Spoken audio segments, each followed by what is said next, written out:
É, então, eu gostaria de passar a palavra para... Pode ser para Débora? Débora? Olá. Vou passar a palavra para Débora. Ela está à frente de um projeto muito legal aqui no Cumbuco, que se chama Ecoponto Cumbuco. E eles lançaram, se não me engano, agora esse ano, não foi, Débora? E então a palavra é sua, pode falar, direto de Bali. Certo. Boa tarde, pessoal. Primeiramente, obrigada pelo convite. Tem várias pessoas aqui que eu conheço, inclusive vários dos nossos parceiros. Só para introduzir, eu sou Débora, eu trabalho com negócios de impactos há aproximadamente 16 anos, né? Até antes de existir Sistema B, que o Haroldo explicou para a gente. Eu já estava trabalhando com o que hoje se chama negócios de impacto, né? Que na época a gente chamava, não tinha nome, e depois passaram internacionalmente a ser chamados negócios sociais, e hoje em dia no Brasil a gente chama de negócios de impacto, essa nomenclatura aceitada. Mas para não entrar em muita delonga, eu já trabalhei mais de 10 anos com investimento de negócios de impacto, e hoje em dia eu me dedico, entre outras coisas, a apoiar as atividades de sustentabilidade do Ins for Future. E que aqui nós temos o Igor e o Romulo representando, e também alguns dos nossos colegas, a Egla, Juliano e Mari. E o que a gente pensou, né? A gente queria que o INS não fosse só um evento, mas que sim fosse um movimento. E dentro disso, a gente começou a pensar quais são as dores do Cumbuco, que foi o local onde a gente fez o Summit no ano passado. E dentro dessa identificação das dores, a gente, na nossa análise de campo, a gente identificou que para muitas pessoas, tanto para os moradores como para os negócios que dependem do turismo, um dos grandes problemas era a questão dos resíduos sólidos, né? Então, assim, talvez a minha filosofia de negócios de impacto ela seja um pouco diferente da que a Haroldo apresentou, mas a filosofia que eu trabalho, que eu tenho trabalhado nos últimos 16 anos, são que os negócios de impacto, eles nascem a partir de um empreendedor, de um grupo de pessoas que tem a necessidade de solucionar o problema, né? Então, o empreendedor de impacto, os que eu tenho trabalhado nos últimos 16 ou mais anos, o que move eles é primeiramente tentar resolver um problema social ou ambiental, e segundamente como que eu consigo fazer que esse modelo seja sustentável de uma maneira financeira. Ou seja, como que eu consigo não ficar naquela questão do terceiro setor que depende de doações, como que eu consigo criar um modelo de negócio no qual ele se sustenta, independente ou não de ter certificações, né? Então, na jornada que eu tenho de trabalho, que no caso eu trabalho mais fora do Brasil do que dentro, então eu tive a oportunidade de conhecer empreendedores de impacto tanto na América Latina como na África e agora na Ásia. A visão deles é essa: eu tenho que resolver esse problema. Então a gente aplicou essa lente para o Cumbuco e identificou que o problema que realmente estava machucando muito as pessoas era a questão dos resíduos sólidos. E aí, como índice, a gente também pensou e como que nós podemos criar uma parceria com a gestão pública, com o setor privado, na qual a gente conseguisse ter um ganha-ganha.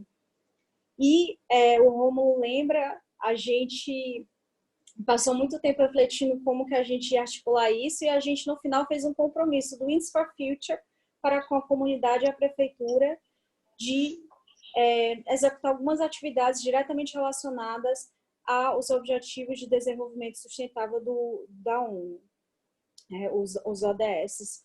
Então, em particular, o que a gente fez? A gente tentou tirar do papel algum tipo de modelo e estrutura que a gente pudesse tentar solucionar esse problema. Então, não foi um negócio de impacto. No caso, a gente fez um enlace entre vários negócios de impacto, buscando solucionar esse problema. Então, nós temos aqui o Acrise e o César, que representam a Olimp, que são uma parte da solução do problema, que eu vou explicar o que eles fazem, e a Moeda Seeds, representada pelo Alan também, que está por aí, dá um tchau na câmera. E o que a gente tentou aplicar, qual foi a nossa, vamos dizer, metodologicamente, o que a gente tentou aplicar? nós somos leans, nós vamos servir como o articulador, né? Eu não gosto muito dessa palavra articulador, mas basicamente quem une as soluções, porque a gente sabia que nesse caso já existiam soluções disponíveis, então a gente não precisava inventar a solução, a gente precisava unir os atores. Então a Ecolimp, ela já tinha um aplicativo para administrar os resíduos recicláveis. A Moeda Seeds já tinha um aplicativo para a inclusão financeira. A gestão pública já estava fazendo a coleta dos resíduos sólidos todos juntos. Tinha também um espaço físico da gestão pública que estava subutilizado. Então, a gente simplesmente, né, olhou e foi tentando ligar os pontos. Então, com a ajuda de todos da equipe, a gente conseguiu negociar com a prefeitura, vamos utilizar esse espaço físico que está aqui subutilizado? Vamos utilizar o aplicativo e a metodologia da Ecolimp e vamos utilizar a Moeda Seeds também como uma maneira de a gente poder monetizar ou capitalizar aquele resíduo para mudar a mentalidade das pessoas. Só que aí a gente entra numa parte legal, você tem espaço físico, você tem a Moeda Seeds que vai ajudar a gente não só a traçar via blockchain as transações, você tem a Ecolimp que vai mapear, e aí esse resíduo vai para onde? E aí é onde entra uma que não é uma startup, mas sim uma empresa local, que já estava atuando, na verdade a base dela é Caucaia, mas ela não atuava no Cumbuco, e a gente trouxe eles para a gente, que são a Ambrasus, né? Então, simplesmente foi essa união desses atores que já estavam lá, não necessariamente são todos startups, né? Porque a gente tem um apoio muito grande da gestão pública, e a gente criou esse modelo. Como que funciona? Existe um ecoponto, um ponto fixo, num lugar bem acessível às pessoas da comunidade da Vila do Cumbuco. A pessoa vai lá, deixa o resíduo dela. Existe uma pessoa que foi cedida pela prefeitura, recebe o resíduo, dá um pouco de educação ambiental para as pessoas de como separar, como limpar, como fazer a gestão. A Ecolimp insere toda essa informação no seu aplicativo, então cada pessoa consegue acompanhar o que ela trouxe de resíduo e a partir de uma tabela pré-estabelecida, a Moeda Seeds bonifica aquela pessoa. Então aquela pessoa tem uma renda mínima, por mais mínima que seja, porque a gente sabe que esse escravo não gera muito dinheiro, mas é algo, é um incentivo, é um benefício e é uma coisa que ajuda a mudar a mentalidade das pessoas para ter uma certa educação ambiental. Então, via moeda, a pessoa tem aquela parte disponível. E o que a gente quer fazer é que a gente, com isso, gere uma economia dentro do Cumbuco. Então, na nossa visão, o que a gente tinha de impacto era justamente o que a gente falava lá nos primórdios de 2003, a gente dizia em inglês triple bottom line, né? No final, as empresas não visam lucro, né? Então, a gente visava três coisas: benefícios ambientais, benefícios sociais e benefícios econômicos. Então, nessa nossa parceria, a gente visa isso. No ambiental, uma redução de quantidades de quilos de material reciclável que vai para o aterro. No social, a gente tem o engajamento da população e educação ambiental também. E no econômico, é essa renda, por mínima que seja, que volta e que é utilizada dentro do Cumbuco. Então, resumidamente, esse é o modelo que a gente tem. Eu não sei, Rodrigo, como eu já usei meu tempo, eu não sei se tem como a gente fazer algumas perguntas ao vivo para ter uma interação rápida. E se alguém quiser tirar alguma dúvida sobre o modelo, antes de passar para o Tavinho.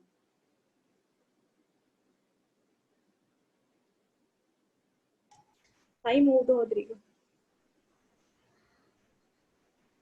Tem alguém que quer falar alguma coisa, perguntar, dificuldades do que aconteceu, enfim.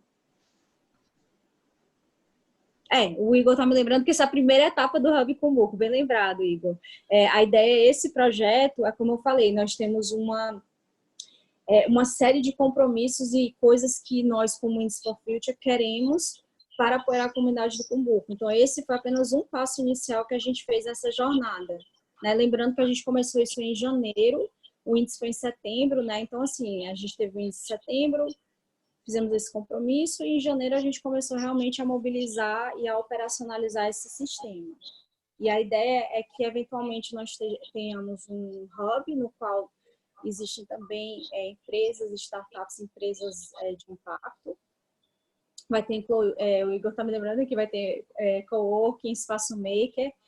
A gente quer muito focar na questão da economia circular, que eu não vou entrar nesse conceito do que é economia circular, porque isso daria um webinar só para isso, mas a ideia justamente é usar o espaço físico, ou quando a gente tiver o momento de usar o espaço físico do hub, para ter todas essas atividades, todas essas possibilidades de conexões que geram. Aqui só fera, só gente bacana. Muito obrigado pelo convite. Fiquei muito feliz mesmo assim, de poder estar falando um pouco mais sobre o Propaganda do Bem. Mas antes de falar do Propaganda do Bem, eu queria falar um pouco do que aconteceu na minha vida, porque tem tudo a ver. O Propaganda do Bem, ele só existe, ele só chegou na minha vida porque houve um paralelo, coisas foram acontecendo para que ele pudesse chegar na minha vida hoje. Eu sou publicitário, eu venho da área da comunicação desde do meu tataravô. Faço parte da 4ª geração de comunicação na minha família, né? Então, tá muito no meu sangue essa parte de publicidade, de comunicação, de marketing. Só que chegou um certo momento, acho que em 2015, mais ou menos, que eu comecei a me questionar se eu estava nesse mercado porque eu realmente amava ou se era por conta da influência da família, por conta da grana. Então, eu decidi dar uma pausa em tudo que eu estava fazendo e fui fazer uma escola de missões no Havaí. Tipo, nunca pensei em ser missionário na minha vida, mas eu entendi que eu precisava me reconectar com Deus, sabe? Eu precisava de algumas respostas e eu entendi que Deus seria a melhor pessoa para me dar essas respostas. E foi incrível, porque realmente eu tive um processo de reconexão com Ele muito legal. E o prático dessa minha escola foi na África do Sul. Então, a gente foi passar 3 meses na África do Sul fazendo missões lá, e lá minha cabeça explodiu, né? Quando eu comecei a perceber que a minha vida era útil para outras vidas, eu falei, cara, daqui para frente, tudo que eu for fazer tem que beneficiar o próximo de forma direta. E então, quando eu voltei para Fortaleza, na época eu era dono da EBM Quinto, um dos sócios da EBM Quinto, um dos sócios da Converte e um dos sócios do Barato Coletivo. E quando eu sentei na minha cadeira, eu falei, cara, e agora? O que é que eu faço com o propósito que eu acabei de descobrir e sentado nessa cadeira? Então, diante de tudo isso, eu percebi que eu não ia conseguir, naquele momento, eu não vi nenhuma forma de adequar, né, de fazer os dois juntos. Então, eu tomei a decisão de vender a minha parte nas empresas. Então, eu vendi a minha participação nas 3 empresas e fui tocar outras coisas da minha vida, né? Eu dei essa guinada. Até hoje, meu pai ainda não entende muito bem isso que eu fiz, mas, assim, hoje eu percebo o quão importante foi eu ter tomado essa decisão, sabe? E passei mais um ano em São Paulo, tendo outros treinamentos, outras missões. Foi um ano de um crescimento pessoal, de autoconhecimento incrível, assim. E quando foi em 2018, eu voltei para Fortaleza.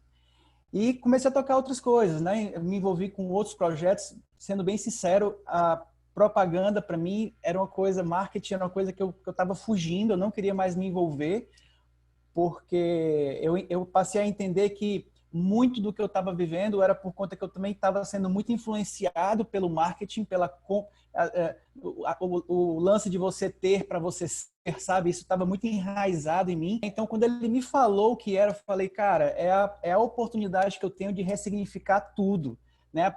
Aproveitar tudo que eu estudei, tudo que eu vivi, sabe? Tudo aquilo que está no sangue da minha família, só que agora com um propósito, que é ajudar pessoas, né? Então, o que é o Propaganda do Bem? Propaganda do Bem são campanhas trimestrais de massa, só que a gente aborda assuntos que são relevantes para a sociedade.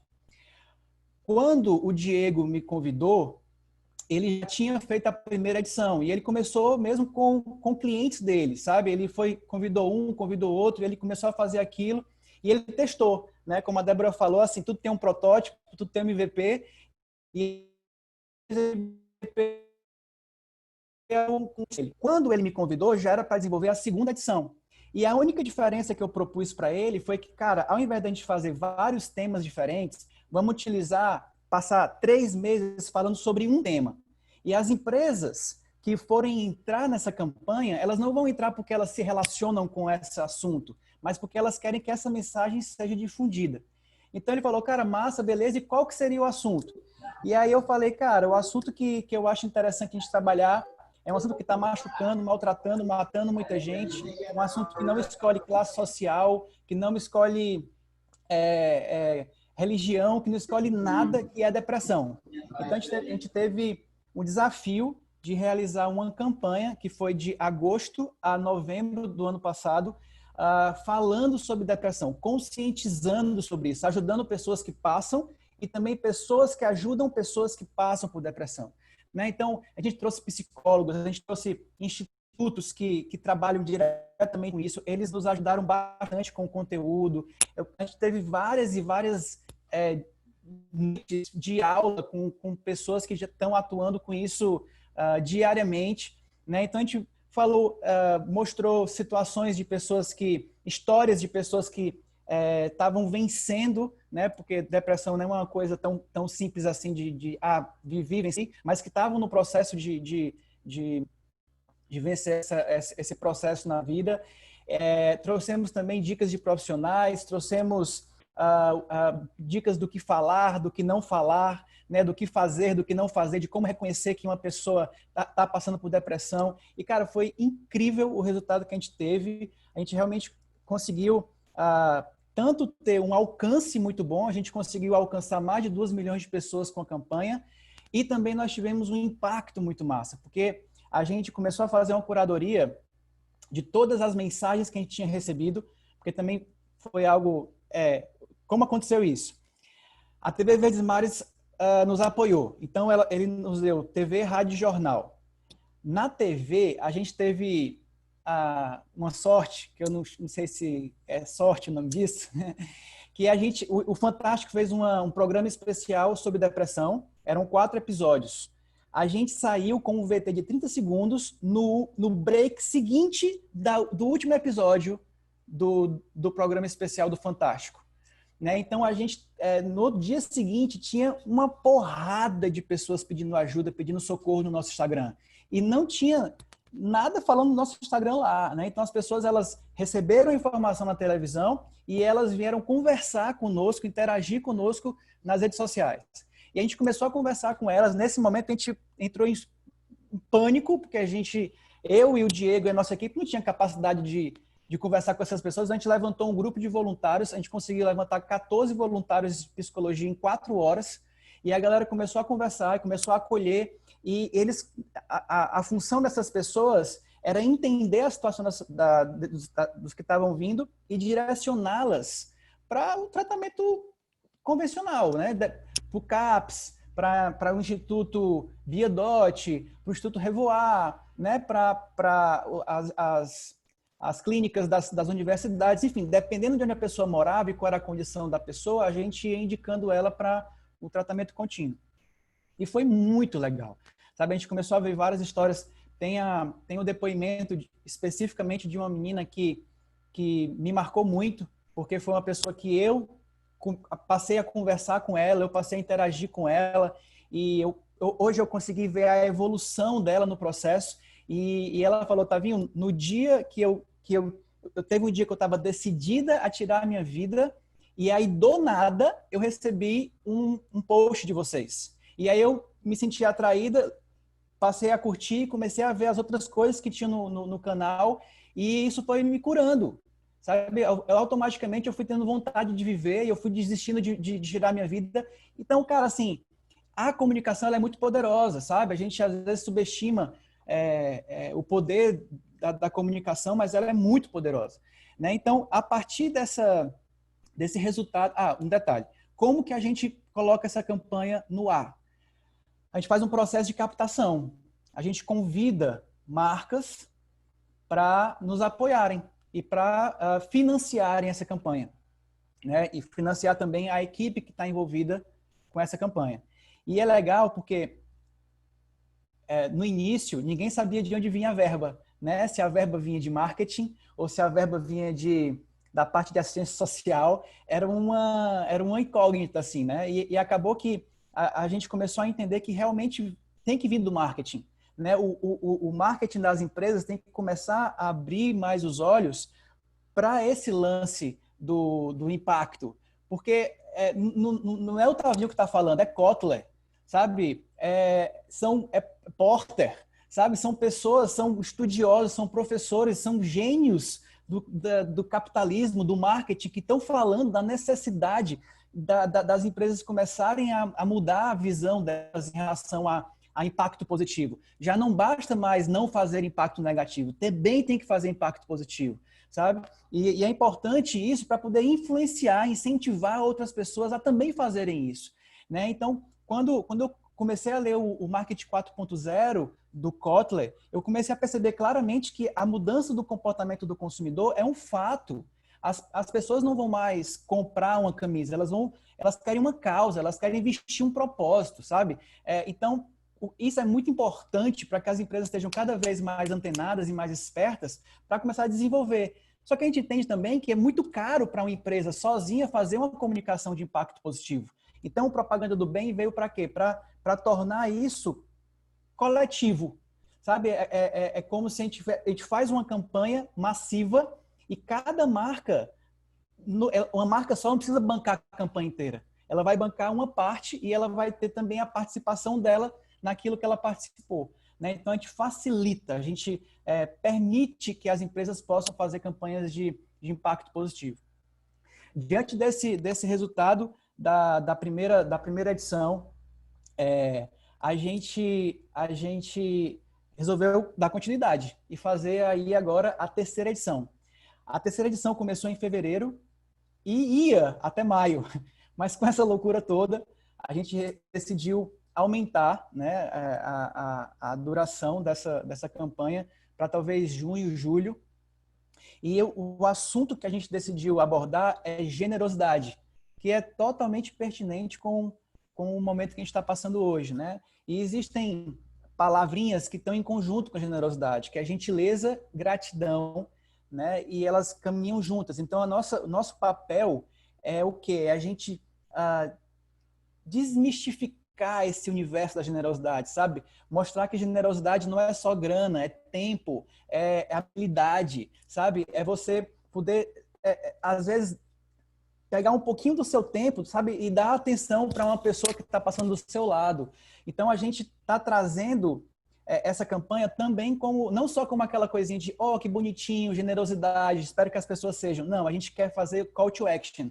A gente quer fazer com que as pessoas olhem para aquilo e falem, cara, eu preciso fazer alguma coisa, sabe? Eu preciso exercer a minha generosidade, né? Então, a gente entendeu que o principal stakeholder da generosidade são ONGs, né? Então, a gente convidou ONGs de referência da cidade. Hoje, conosco existem 9 ONGs que a gente está fazendo todo um trabalho de apresentar o trabalho que elas vêm fazendo, que é um trabalho lindo, mostrar as necessidades dela, porque todas elas têm, independente se elas são grandes, se elas são pequenas, se elas são conhecidas ou não, elas todas têm necessidades, né? E juntando com a campanha de massa, né, que é outdoor, BuzzDoor, LMedia, Instagram, Facebook, YouTube, Google, eventos, TV, só que dessa vez o nosso parceiro foi a TV Cidade, né, as rádios. Então, além disso tudo, surgiu uma oportunidade da gente ter uma loja no Rio Mar. O Rio Mar é um dos nossos parceiros desde a segunda edição, né, a primeira edição que eu comecei a participar, e numa conversa como quem não quer nada, eu soltei, tipo, para a pessoa do marketing, eu falei, cara, e aí, será que rolava a gente ter uma loja aqui? Aí, uma loja? Para quê? Qual o objetivo dessa loja? Eu falei, não, a gente quer dar mais visibilidade para as ONGs, a gente quer falar mais sobre o que é generosidade, ter alguns momentos de experiência sensorial com esse tema, ter um espaço para eventos na qual pode ter palestras, apresentações das ONGs, workshops e tal. Aí o cara, pô, gostei, tá liberado. Aí ele pegou a chave e colocou na minha mão. E aí surgiu um projeto dentro de um projeto. Como a gente não tinha, no nosso budget, não estava contabilizada essa loja, a gente teve que abrir um novo processo de captação de recursos para conceber a loja, porque eles eles foram incríveis. Eles entregaram a loja, não cobraram nem nada, nem energia, nem condomínio, nada. Porém, a loja é crua, né? Ela é só coluna. Então, a gente conseguiu, generosamente, uma arquiteta, ela nos deu o projeto, ela fez o projeto em 2 dias, assim, um tempo recorde, ficou linda a loja. E agora o nosso papel, essa loja já era para estar aberta, né? Não, com essa loucura toda, acabou que a gente não conseguiu abrir, mas assim que o shopping, a gente, em paralelo, já está trabalhando com a parte de cenografia, né? Já está produzindo tudo. Quando o shopping abrir, a gente entra, monta tudo e já lança. Então, a gente está pensando em lançar aí, talvez 10 dias depois que o shopping voltar a funcionar, né? Daí vai passar mais 2 meses com essa loja. Então, são coisas que vão acontecendo e que a gente fica muito feliz, porque é uma forma, para mim, é incrível, porque é uma forma de eu utilizar tudo aquilo que eu aprendi, tudo aquilo que eu vivi na minha vida, só que agora é realmente um propósito, né? Não que antes não tivesse, mas agora tem um propósito massa, sabe? Um propósito realmente de ajudar pessoas. E por que propósito é tão importante? Se o meu objetivo fosse ganhar dinheiro, eu já tinha desistido do projeto. Porque ele se sustenta, ele é totalmente sustentável, mas ele não é extremamente lucrativo, entendeu? Então, realmente é porque tem o que me alimenta, o que me deixa feliz é ouvir o depoimento da Mirelle, por exemplo, sabe? Que estava decidida a tirar a vida dela e desistiu por conta de uma ação do Propaganda do Bem. Isso é que fala assim, mano, tá pago, sabe? Agora com esse lance aí também do Corona, a gente decidiu voltar com o voluntariado para pessoas que estão passando por depressão, ansiedade, né? Pânico. Então, agora a gente ampliou, a gente conseguiu juntar 26 voluntários, entre psicólogos, conselheiros, né? Capelões, então pessoas que realmente têm o costume de acolher e de ouvir pessoas. E está sendo massa também, sabe? Já está funcionando agora, inclusive, a gente está com uma escala de 8 da manhã até 1 da manhã, com pessoas lá de hora em hora para conversar, para trocar ideia, para ouvir, sabe? Pessoas que estão passando por problemas, né, psicológicos e tudo. Então, é isso, sabe, gente? Propaganda do Bem é isso. Eu acho que ele não teria entrado na minha vida como entrou se eu também não estivesse passando por um processo individual. Eu acredito que, como o Haroldo falou, é importante ser de dentro para fora. Não adianta as empresas quererem ter um selinho de empresa B só para ficar bonita na fita. Ela tem que ser coerente, sabe? E é uma coisa que eu tenho percebido, as marcas que estão fazendo parte do Propaganda do Bem, né, que estão viabilizando a campanha, são marcas extremamente coerentes, não é aquela marca que quer aparecer por aparecer, é aquela marca que já tem um trabalho legal, já faz um trabalho legal por trás, independente do Propaganda do Bem ou não, né? Então, eu acho que é isso, sabe, gente? A gente cada vez mais estimular as empresas a pensar em impacto positivo. Pro bem delas. Pro bem delas. Obrigado, Tavinho. Haroldo, você tem uma pergunta a fazer? O teu microfone. Tavinho, primeira vez que eu estava conversando aqui com a Ana, cadê a Ana? A Ana está ali, né? Primeira vez que eu te ouço, não te conhecia, muito legal. É óbvio que, como investidor, né, a gente fica sempre querendo ver quais as oportunidades que a gente pode tirar a partir de iniciativas tão nobres quanto essa, né? Então, hoje algumas, Harvard está fazendo muito bem isso, tem alguns negócios lá dentro que são induzidos a partir dos questionamentos que você traz, que é a questão da depressão, do suicídio, da gratidão, da generosidade. provocação, tá? Assim, eu falei muito de transformação, que a transformação não era só tecnologia, era colocar as pessoas nesse novo significado do negócio. Eu acho que cabe uma boa plataforma digital para dar escala a tudo que você faz. Ficar esperando esse tempo presencial de janeiro a maio, sim, eu acho que se você tem mais elementos para construir uma boa plataforma que pode gerar mais sentido para muito mais pessoas que passam por esse problema, por essa necessidade que você tem de dar, vou traduzir amor, tá? Dar essa palavra maior para eles. E isso é um negócio, é monetizado, eu faço respiração, meditação e uso uma plataforma chamada de Headspace. E eu monetizo. E a Headspace, para alguns, é assinatura gratuita. Então, só a sugestão para que tenha uma dimensão de um impacto maior pelo compromisso que você está tendo, pela jornada que você está falando. É muito, muito legal. Deixa eu só entender, você é uma empresa, não é isso? O que acontece é o seguinte, o Diego, que é o idealizador do projeto, que me convidou, ele tem uma agência de propaganda chamada Clube Fiel. Então, a gente utiliza a estrutura da Clube Fiel para desenvolver todo o material, certo? Então, hoje eu considero o Propaganda do Bem muito mais um projeto do que uma empresa. Mas o nosso desejo é nós nos transformarmos em uma empresa social, né? no estilo Yunus, sabe? De que, na verdade, todo o lucro seja voltado para a própria empresa. Então, esse é o nosso desejo.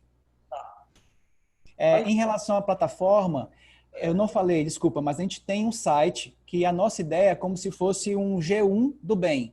Então, o nosso foco são notícias positivas, inclusive sobre coisas ruins. Então, a gente entende que tudo tem a perspectiva positiva do lado positivo. Inclusive, nessa situação do corona, do Covid-19, a gente tem buscado divulgar e publicar coisas boas. O que é que tem de bom nisso tudo, sabe? Dar boas notícias, porque também foi uma das inspirações. A gente estava cansado de receber notícia caótica, de notícia ruim, sabe? Assim, era muito baixo astral, era muito depressivo. Então, poxa, não é possível que no mundo não tenha notícia boa. Então, a partir disso, a gente começou a fazer essa curadoria de notícias boas para poder também estar colocando e expondo no nosso portal e também no nosso Instagram. Qual é o portal do Instagram, Tavinho?